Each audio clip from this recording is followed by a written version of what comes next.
Hi everyone, we're back with Deep Images. We are continuing our incredible series called Strange Love Stories. So we're covering these romances that are very taboo and unconventional and weird to a lot of people, but that are genuine, within the context of how these two people feel. I'm Henry Covert, and I've got C.F. Roberts, my co-host. I've got Tim Tolbert, our eternal panelist, and we have an incredible special guest star, Tonjia Atomic, and we're happy to have her here. So I think the next film we're going to do in this series is one that Tim has selected. That's kind of an oldie but a goodie. It's kind of a cliche, but might be the oldest one any of us pick. Maybe Maybe. I picked an um, old one. the calling me the eternal panelist, I sort of sound like I'm a mystical wizard that lives in a mountain cave or something, Tim Right, the Enchanter or something like that. exactly. Yeah, I love this topic because when you said strange romances, I thought to myself, I mean, most of the movies that I like are strange romances. That's one of my Same favorites. So here. you think things that are driven by like psychosexuality, I've always been interested in, and a lot of transgressive cinema, has those kind of elements. And I'm particularly interested in something called teratrophilia, which, if people don't know what that is, it's a paraphilia that's basically a sexual attraction to monsters. It's an actual thing. And of course that's a current thing, that's a trend online. Even people kind of use Tetra, that yeah, that's term. what made me think because that's that But root word but in freaks. in kind of an old school way, Okay. most gothic horror, anything like that kind of has those elements to them. So when I thought about it, there's kind of the usual suspects, all movies I love, stuff like King Kong or Phantom of the Opera, those are all of the, first things that people would cite. But I felt Hunchback of like, Notre Dame. Yeah, yeah, exactly, which yeah, all we my we favorite discussed stuff. Tanya and I discussed some of those. Oh yeah, I love those movies. Okay. But what I thought was kind of a one that I don't think that people really mention or think about, which is unusual because it is the movie, is The Mummy from 1932 that Carl Freund directed. And Carl Freund was a longtime photographer for Todd Browning, who did his own share of, really great kind of weird romance movies like Freaks, which came out around the same time. It's weird because The Mummy, I don't think, is really thought of by the general population as being like a sex symbol as far as, the monsters are concerned, which is funny because he's one of the few that actually gets laid really at the end of the day. But that being said, it's, the movie, when I've watched it with people for the like that haven't seen it before, I think they're Mhm. kind of underwhelmed, or they don't really know what to expect by it, because it's not an action packed movie. It's not a movie about rubber masks and and things like that. It's a very methodical, occultist, kind of movie. And the romance that occurs is the story. It's not like a Mhm. it's not a thematic that the entire story is driven by that plot line. Yeah, it's The the mummy, engine. exactly. The mummy himself, was a priest in ancient Egypt who was in love with the pharaoh's daughter, and when she passes away, he kind of, I mean, almost literally moves mountains to try to bring her back, and that damns him for eternity.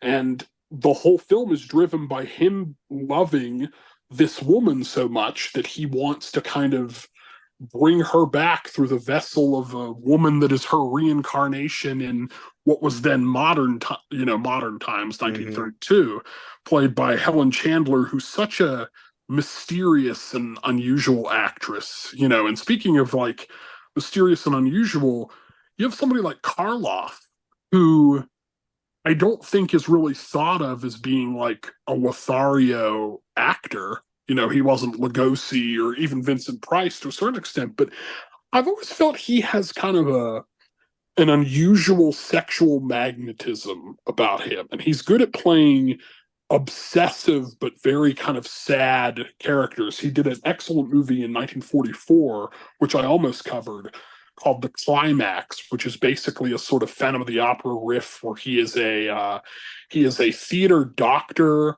who hypnotizes women and wants to remember his dead wife. A lot of he was good at playing those kinds of characters. And the Mummy, that really shows. And it's, I mean, he's barely in the actual Mummy, Yeah, facade, yeah, that that's what much of tripped me yeah, out when I for finally saw it yeah, for that much of the as an movie. adult. Yeah. Yeah, so much more of it is just driven by his quest to kind of reunite with this woman. And, at first, through a lot of the movie, she's sort of under this hypnotic spell and she seems kind of, interested in it in a weird sort of like peripheral way. Hmm. And towards the end of the movie, once she kind of channels, her past lives and things, and she comes terms with the reality of it, she just feels like, that was then, this is now. And what makes it sad is look at all that he goes through in that movie, Hmm. and he kind of gets rejected, at the end of the end of the movie. And it was a love that did happen. It wasn't something like Quasimodo where it's sort of unrequited. They did have a love affair at some point in time, and it's just now it's it's not realistic, I guess you could say. And a lot of the great Gothic works kind of dealt with the taboo of like being with something that was sort of against society or against nature. Phantom of the Opera Well, has, yeah, there's actually a cult classic book called that. yeah, yeah, Heisman's yeah, Erebor against the grain or against nature. yeah, yeah. Well, it's like if you look at like the novel of the Phantom of the Opera, the whole theme of that book is that it's kind of, I mean, he's not literally dead, but it's sort of like necrophilia, in that novel because he's implied as being a living corpse, and that's, against nature. And I mean, in this way, Karloff as the Mummy almost is literally, that. And unlike Dracula, who's predatory, and Dracula doesn't really, despite some of the versions, what they would lead you to believe, the real Dracula isn't really driven by romance. No, no. He's driven by, being primal. And the Mummy, really, everything that he does in the movie is just to get to the end game of kind of reuniting with his love. You would imagine he might be sort of benevolent or benign if things just, kind of went normal and he didn't, or if, yeah, go ahead. What gets in his way? Tell us about that. Oh, I mean, lots of I mean, there there's a lot of different things that get in its way. For one thing, there's that pesky being, mummified for like 1,000 years or so. That's going to put a damper in anybody's plans. I know they did mine, but that's a whole other story. Um, but then there's also, the Helen's fiance and the father and all this. They believe, once they figure out that Karloff is a mummy who, is trying to sort of do these evil spells with the scroll to sort of bring her back to him, they are constantly trying to foil him. And what I like about Karloff is at certain points in the movie, he's visibly very annoyed by them. Hmm. Hmm. He gives this very slow performance. He talks Oh, yeah. very slowly, deliberately, does a lot of this thing with a ring. He shows off the bling that he has and he hypnotizes them with that kind of stuff.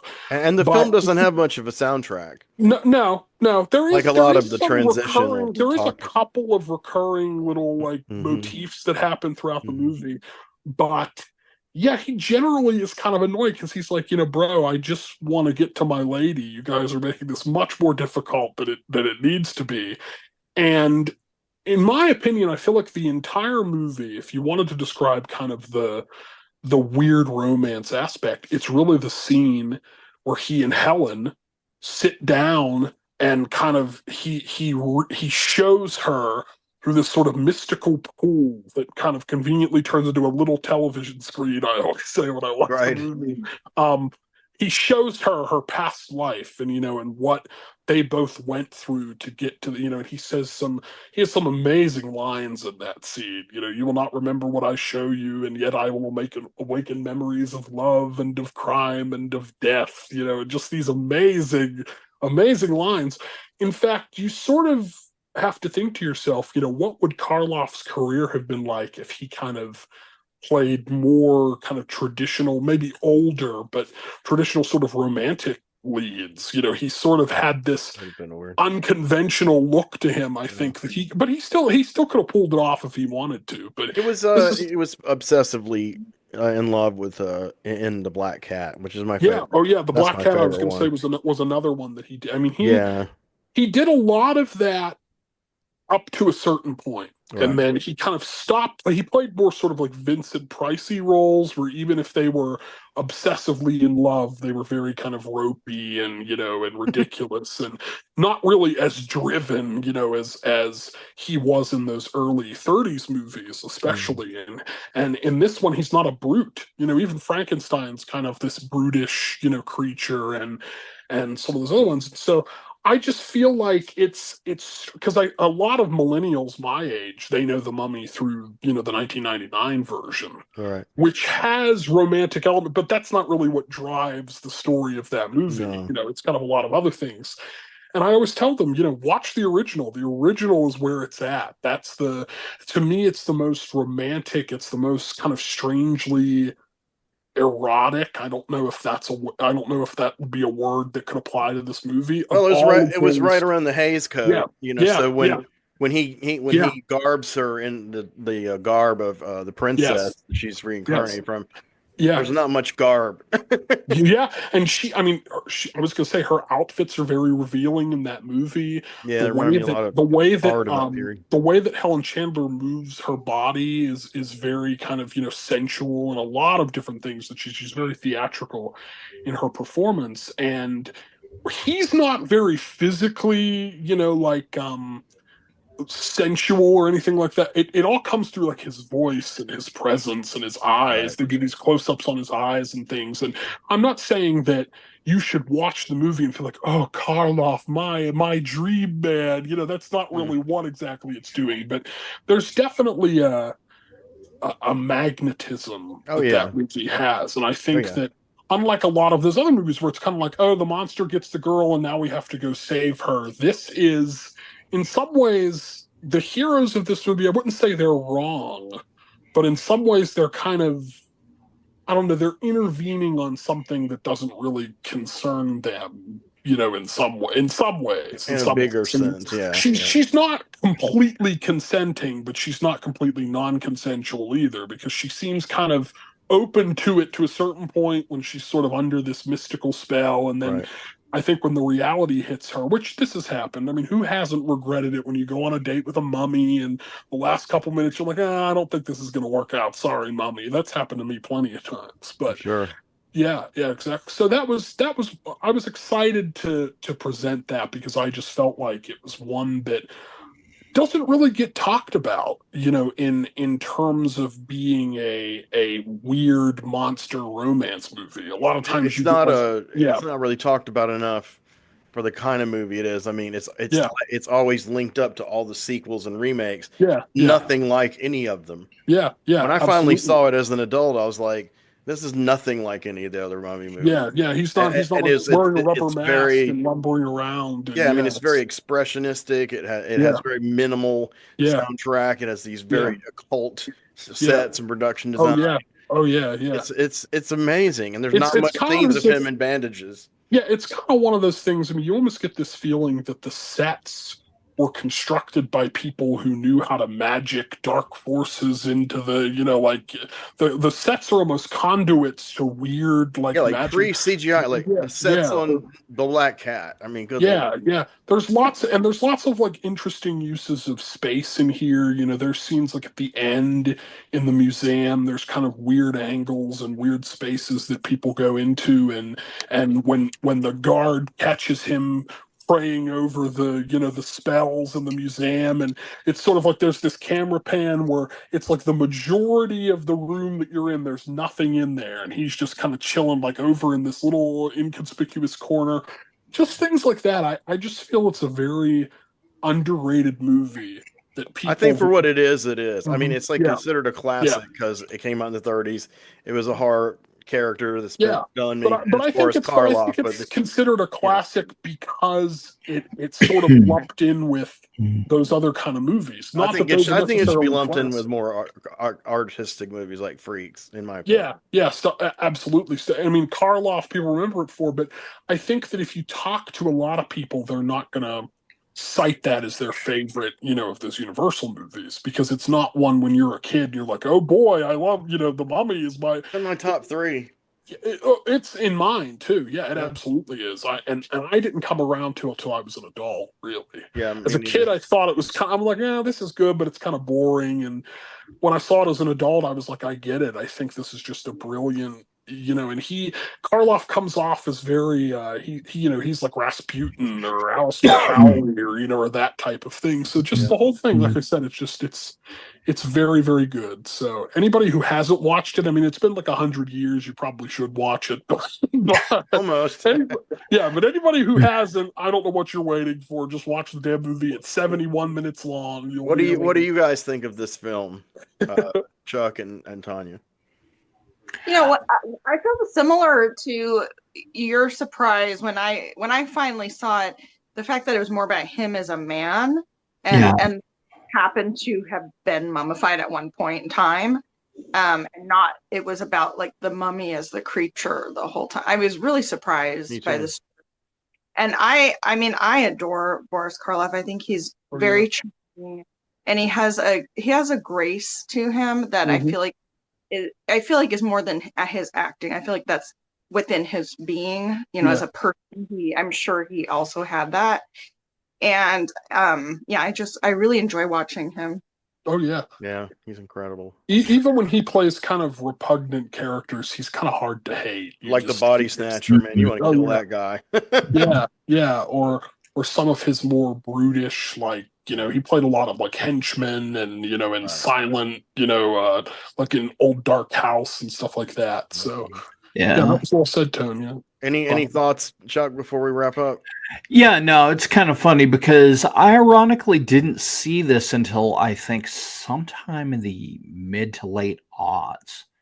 And Yeah. it's funny because I continually so the movies I grew up with in the 70s were a completely different stripe of movie. They were I mean just this is Karloff's character is Imhotep, if I remember Yeah, correctly. and Ardeth Bay. Yeah. Yeah, Ardath Bay is the name he goes by in the present. Yeah. that's right. Okay. And the kind of the later Mummy and the later Universal movies, who is Karras, Yeah. is the one that Yes. I'm most Yes. familiar with, and he's Yeah. generally when you think of the Mummy and you think of just the guy who stays in the bandages and he's kind of just lumbering around killing people. Yeah. That's the Mummy I grew up with, and Yeah. I Yeah, me didn't too. see the original Mummy until much later. Yeah. Yeah. And when I did, I was kind of like, wow, this is really just kind of a whole different bag. I mean, Yeah. I saw the Mummy and the Black Cat when I was a kid when I was watching all the Universal ones, but I didn't get them. I guess I was like 7 or 8. I was pretty precocious reader and intelligent, but I still didn't quite. I didn't see them in that angle. I didn't get into them, and maybe that is because they weren't like the monster ones that I was being fed. Yeah. And then years later, when I saw the Black Cat, I was like, this is Lugosi's Yeah. finest acting, man. What's surprising is that even the Mummy that Hammer made in 1959, which is an excellent movie in its own right, considering some of the topics and imagery and things that Hammer liked to do, Hmm. their Mummy movie is very, it's not so sexy. It isn't. I mean, it's a remake of Right. those later sequels, yes, but there, he is just a lumbering. There's not a lot of like implied sexuality. Same even with in the his Mummy Frankenstein. at all. Yeah, exactly. Yeah, exactly. And I mean, Christopher Lee just kind of has that about But him Dracula, naturally. it's there. Dracula, yeah, Dracula, because Dracula has a lot of like décolletage in the sequels, and and things like that, and kind of risque for the 50s, 60s, and 70s. But the Mummy doesn't have that, and I would kind of argue, with maybe the exception of something like Blood from the Mummy's Tomb, which comes way later in Hammer's cycle, there's really never been an attempt after that to kind of make this strange sort of like magic romance, if magic with a CK, if you want to, if you want to use that. take on a mummy character. Can I like tell you that. a movie that this, that I think most everyone here is into or are familiar with, we've covered before, that reminds me of the plot of this, and of course it's a plot that's gone on and on. That Hmm. the ain't that the love that lasts forever, and then the Hmm. immortal guy, and then the woman's reincarnated, and I can't remember who she is. Hmm. That went all the way down to like Richard Matheson's Dracula with Yeah, yeah. Jack Palance, and all the way to Gary Oldman, the Hmm. Dracula. But Yeah. it took me years to realize that one of my favorite movies, Candyman, is the exact same plot. Yeah, yeah, Wow. yeah. She's even named Helen. Yeah, yeah, yeah, exactly. And that was one of the things I think Tony Todd, may he rest in peace, did an interview where he talked about one of the things that attracted him to playing Candyman was that he was a character like Phantom of the Opera, like Dracula, Yes, who absolutely. was driven by, desire as opposed to just cutting up teenagers, at a camp and things like that. And those are the kinds of horror movies that are my favorite. Those are the Yeah, that kinds is of such a novel stories that are my it's such a favorite. deep, heavy movie, and it took me like dozens of times watching it to get a lot of Oh stuff. yeah. Oh yeah. I mean, Yeah. and there's certain parts where there's subliminal shots that are Yeah. like kind of hypnotic, and you're like, and Yeah. of course, Philip Glass stuff is Yeah. amazing. Yeah. But Yeah. yes, so we went on So to talk. so the Yes, mummy the rest in peace, Tony Todd. Tanya, did you not know him or met him? Me and my husband met him, and he was a very nice person. I know a lot of friends who knew him, or were even related to him, and it's just such a sad loss. He was such a nice, genuine person, and I think anyone who ever would have met him would have felt a sort of like he would meet you as a human being, as a yeah. person. Yeah. He would Just talk. never got to meet him. I met him 2 years ago. Okay. He did a local convention because I'm involved with Living Dead Weekend, and they were doing a Night of the Living Dead 1990 reunion show, and he played Ben Yeah. in that movie. So I got to meet him, and I wasn't intimidated with him physically, but once he kind of opened his mouth and that beautiful voice of his came out, it was like, oh my God, Candyman's talking to me. That was sort of a surreal experience. But very nice guy, very professional. He loved talking to people and meeting with them. So that's a tremendous loss. I was sad when he died, but I didn't. I actually got sadder when I read two friends writing about him, and one was Tanya, and I can't remember who the other one was, but both of their posts just had me crying. So yeah, Yeah, yeah. damn it. So I'm just kidding. Justin Cotton has joined the cast, so we're gonna turn the next one over to Ms. Atomic. All right, so the movie that I am going to talk about is Shape of Water from 2017 by Guillermo del Toro. And I feel like most people have seen this movie, but if you haven't seen this movie, it stars Sally Hawkins as I would say she's kind of a timid character. She's mute, so she can't speak. She can sign, but she can hear. She's just mute because she has what is presented to us as scars from like cuts or something on her throat. She was found as a baby, and she works in a facility. It's like a government, lots of secretive stuff going on facility where she works as a cleaner, janitor type person. And Octavia Spencer is her best friend at work. The movie starts out, it's very beautifully shot. Yeah. Everything has this wonderful color scheme that's all greens and blues and teals. So you do get this feeling of being underwater. And it actually opens with this beautiful shot of her in her apartment that we see several times later, her in her apartment, laying on her couch, but she is underwater. And there's a narration. It has a fairy tale feel to it. There's narration at the beginning, which talks about her being the princess in this story. So you do get the feeling that we are going to hear a fairy tale story. And we find out that the narrator is her neighbor, who's also her best friend. And she's a bit of a, I would say she's a bit of a misfit, partially because she can't speak, I think, but also she is a little bit more timid. And her neighbor also is a bit of a misfit too, and they kind of come together because of that.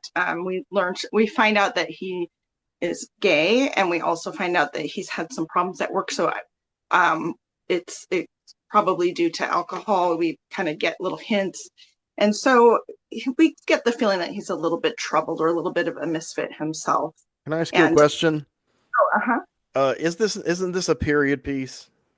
Oh, it is a period piece. Yeah, this film takes place in the 50s, Okay. and it I think that it's very apropos to the film because Yeah. to me the film's a love letter to Universal horror and the creature from the Black Lagoon. I mean, the creature in the film is very similar to Gilman from Creature from the Black Lagoon, and I think it's a love letter to that film, to those type of films. I think it's set during the time that those movies would have been playing. Mm-hmm. And it's interesting too because I noticed that there's things in the like furniture pieces, different items that are older that are actually what we would consider antique now.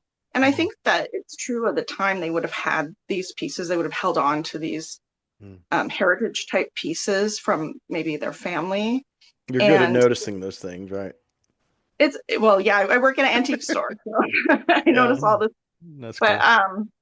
but yeah, so I think it is very appropriate of the era, but also it does make you kind of feel like you're in another world when you're looking at these items from like the 20s or so, and you're looking at these items that we don't see day to day. These aren't things that we see every day.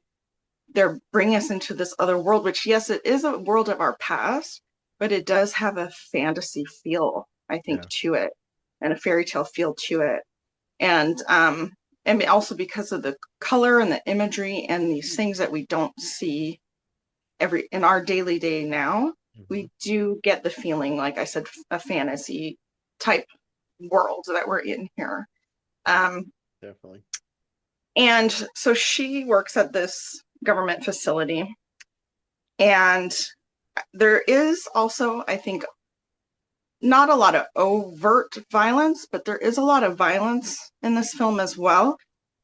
We get the first sort of inkling that something's going on because there's a character, he's running this program. There's a secret door, and you have to have your badge to go in the door. And he comes running out, and he is bleeding.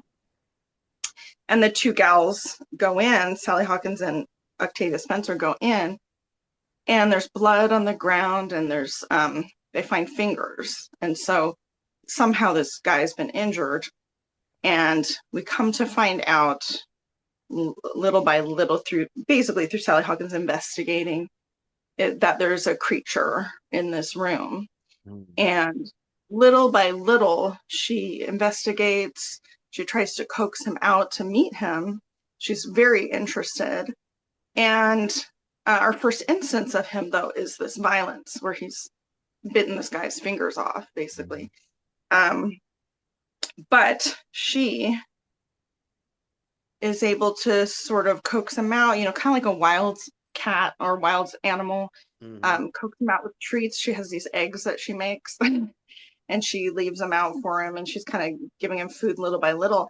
And they develop this relationship where he comes out at first very tentatively, takes her food, and they start to communicate because she can sign. She signs with him, and he signs back, and she learns that he's an intelligent creature. And throughout the film, we also learn that he's being studied, and that at a certain point he's up for vivisection. And she's slowly coming to care for this creature, and he is obviously coming to care for her as well. And that's where the strange and unusual love story is. But in a lot of ways that does make sense because she doesn't feel like she isn't really kind of accepted in the mainstream society. Yeah, she's not like everyone else. Right. She is definitely not like everyone else, but she feels like she has a kinship with this creature. Sure. And the creature's obviously not like anyone else, but he can communicate with her. And I feel like there's kind of a common theme with movies of this type, where it's the characters who feel like outsiders, and Mm, they are approached, or they meet this other character that is the outsider, right. is like the really, you know, crazy one that does not fit in. I mean, he's this creature. The other. Creature, yeah. He's all, someone could see him as a monster, which I think the Michael Shannon character does see him as a monster. And but she sees him as a being that is like her, and he sees her and accepts her. And in that way their relationship grows. And I feel like that's a common theme. And I feel like a lot of people can relate to that theme as well, and just, you know, in our regular day-to-day people. Like, I feel like artists can definitely feel like that, because a lot of times we don't feel like we fit into things that people tell us we're supposed to.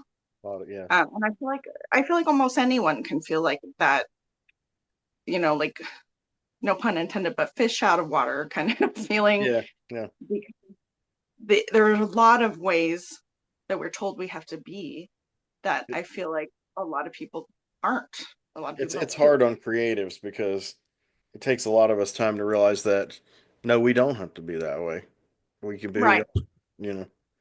right. And Mm. in this particular film, she doesn't, you know, him, the creature, I don't know what to call him, but the sea creature shows her she's okay as herself, and she Gotcha. feels seen by him and normal for the first Right. time.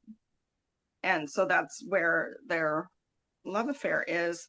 And in the film, she ends up having to escape him out of the facility, because they are going to kill him. Because, and that's another, I think, common theme too, like the feeling of fearing something that's different, fearing something that you can't control, and feeling Well, I and say just it seems wanting. like there's a reason he said it in the 50s because to me, I don't want to bookend on your review too much, but to me, like the Michael Shannon character is the authority figure. The facility is this dangerous government thing experimenting with new science they don't understand.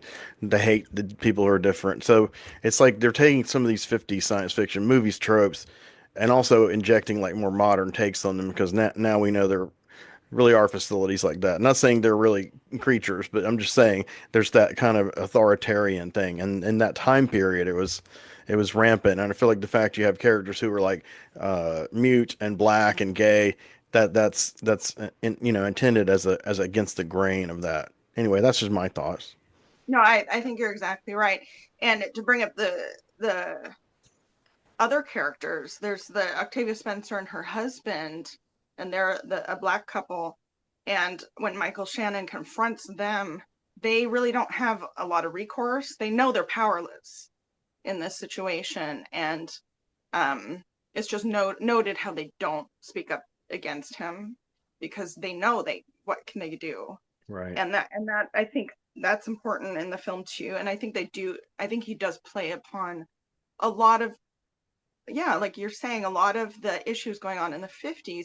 You know, like the Michael Shannon character definitely has the family, you know, the wife and the two kids. Hmm. And I think it's one boy, one girl. Yeah. He's got like the perfect family that, like, we're supposed to aspire to him. The nuclear But what's family. going on with him is he's a very violent. I mean, you see him in the film, you know, with like a stun rod, and he's poking the creature with this rod, and basically he's torturing him for no Hmm. reason. He's just getting fun out of it. He's a So sadist. yeah, so we see that he's got this rotten inside, but Yeah. on the outside he is the perfect picture of what you're supposed to be, and especially of that era in the 50s. Oh yeah. Yeah. Yeah. Definitely. Definitely. Yeah. So anyway, and in the movie, she does break him out. He lives with her for a while. Her friends help her break him out. And the one thing that I thought was really interesting is when her two closest friends find out that there's a relationship going on. I mean, I think they're a little bit puzzled, but they're not shocked or against it. Right. They don't understand it, but they're supportive. They're wondering how certain things work, which it's up to you if you want to get that explicit about it. It's really interesting. But anyway, like I said, there's some violence in it. Michael Shannon is trying to desperately find this creature. I mean, he's also under pressure from higher ups, so he's kind of cracking under the pressure, and he is running to find them. He's going to perpetrate violence on whoever he can in order to get this creature, including there's a Russian agent who is at the facility because they want to actually extradite the creature, and he gets in the middle of it and gets involved in the escape, and he eventually is on the receiving end of the violence as they're trying to get the creature. And once we get to the end of the film, we do realize that the Sally Hawkins character is like the creature. She has some similarities to him. She goes away to live with him. He's got these kind of magical powers where he can heal, and she's been shot. He can heal her, and she goes away to live with him, and happily ever after, like the fairy tale that the film is. And I think that I have a lot of friends in the horror industry, indie horror industry, and to me, this was sort of a love letter for all of us. It's when we watch Creature from the Black Lagoon, there is a part of us, I think, that wants to see them get together. And this fantasy real. Oh, I did. And Shape of Water is the what we wanted to see. It's interspecies erotica. Quote Kevin Smith. But it also this trope in science fiction began with Philip Jose Farmer. I don't know if you're familiar with him, but his book The Lover, it's about a spacefaring human, and he ends up having sex and falling in love with a woman who seems human but is really kind of not human, and then he has to go through a lot of torment over the whole thing. And nothing had been published like that before, quite like that before. And so when I see these kind of stories, that's always what I think of as The Lovers. But that's my 5 cents. Have you seen this, Chuck? No, I've not. I always have kind of wanted to see it, but I never did. But it'd be right up my alley because I always kind of had this weird affinity with the Gill Man. So yeah, I loved him once again. I've got a great figure. That classic Sideshow one that's so hard to find. I finally found 2, and so I'm going to sell one of them. But if y'all are interested, let me know. But so you, Justin, have you seen this film, The Shape of Water?